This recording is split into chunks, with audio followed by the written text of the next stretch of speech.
बहुत समय पहले की बात है। एक घना जंगल था जहां सारे जानवर मिलजुल कर रहते थे।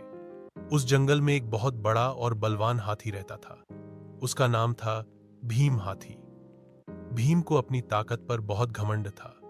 वह अक्सर छोटे जानवरों को तंग करता और उन्हें अपनी ताकत दिखाकर डराता रहता। एक दिन की बात है। भीम हाथी जंगल के पास बहती नदी की ओर जा रहा था। रास्ते में उसे एक छोटी सी चींटी मिली। चींटी नदी से पानी भरने जा रही थी। भीम हाथी ने चींटी को देखा और हौंसते हुए कहा, अरे इतनी छोटी जान, तू भी इस जंगल में रहती है, तुझे तो मैं अपनी सांस से उड़ा दूं। चींटी ने विनम्रता से कहा, भीम भैया, मैं भी इसी जंगल की निवासी हूं। मैं किसी को परेशान नहीं करती, कृपया मुझे जाने दीजिए। पर भीम को मजा आ रहा था। उसने अपनी सूंड से चींटी के पास की मिट्टी उड़ा दी, जिससे चींटी लुढ़कती हुई गिर गई। सारे छोटे जानवर दूर से यह तमाशा देख रहे थे, पर कोई कुछ नहीं बोल सका। सब भीम से डरते थे। चींटी को बहुत बुरा लगा। उसने सोचा, शरीर से मैं छोटी हूं, पर अगर मेरे साथ सब छोटे जानवर मिल जाएं, तो हम भीम को सबक सिखा सकते हैं। चींटी जंगल के अन्य चींटियों से मिली और सबको भीम के अत्याचार के बारे में बताया।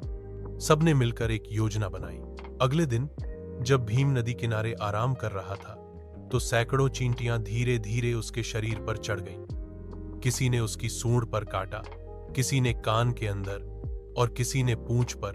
भीम तड़पने लगा। अरे बचाओ, ये क्या हो रहा है? कोई तो मदद करो। भीम जोर जोर से चिल्लाने लगा, पर जंगल के बाकी जानवर चुपचाप देख रहे थे। सबने सोचा, आज भीम को अपने व्यवहार का फल मिल रहा है। कुछ देर में चींटियां नीचे उतर आईं। उनकी रानी, वही छोटी चींटी, भीम के पास आई और बोली, भीम भैया, आज आपने महसूस किया होगा कि ताकत शरीर में नहीं, सोच में होती है।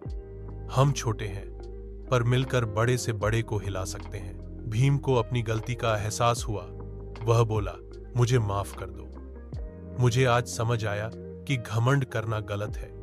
अब से मैं किसी छोटे जानवर को तंग नहीं करूंगा। चींटी ने मुस्कुराकर कहा, गलती मान लेना भी एक बहादुरी है। अब हम सब दोस्त हैं। उस दिन से भीम हाथी ने अपने व्यवहार को बदल लिया।